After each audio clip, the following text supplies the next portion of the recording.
Hello hi అండి నమస్తే. ఏం లేదండి, ఒకటి గమనించారా? మీకు ఎప్పుడైనా ఇలా జరిగిందా? మనకు జరిగే చెడులో కూడా మంచి ఉంటుందని. ఏంటి అనుకుంటున్నారా? మీ ఇంట్లో ఎప్పుడైనా ఎక్వేరియం ఉందా అండి? ఎక్వేరియంలో ఉన్న ఫిషెస్ మీరు నమ్ముతారా? అంటే నేనైతే చాలా ఇయర్స్ నుంచి నమ్ముతానండి. మనలో ఉన్న చెడుని తీసేసుకుంటాయని, మన ఇంట్లో ఉన్న వాస్తు దోషాలు ఏమైనా ఉంటే పోతాయని, మనకి నెగిటివ్ ఎనర్జీస్ ఏమైనా ఉంటే పోతాయని నమ్ముతాను. అదొక్కటే కాదండి, ఎందుకో ఈ ఎక్వేరియం అన్న ఫిషెస్ అన్న నాకు చాలా చాలా ఇష్టం అనమాట.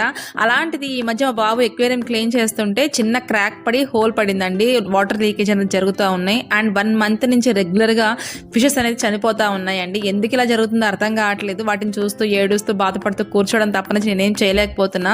సో గంపెడితే అయిపోతుందిలే అనుకుంటూ ఉన్న సమయంలో బయటికి వెళ్ళినప్పుడు అనుకోకుండా ఒక షాప్కి వెళ్ళానండి.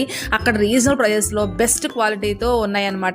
ఫిషెస్ అయినా ఎక్వేరియం అయినా సరే చాలా తక్కువ రీజనబుల్ బడ్జెట్లో నాకు వచ్చేసినాయి కదా అని తెచ్చేసాను. సో ఇల్లు మొత్తం కూడా మారిపోయిందండి. చాలా కళగా అనిపించింది.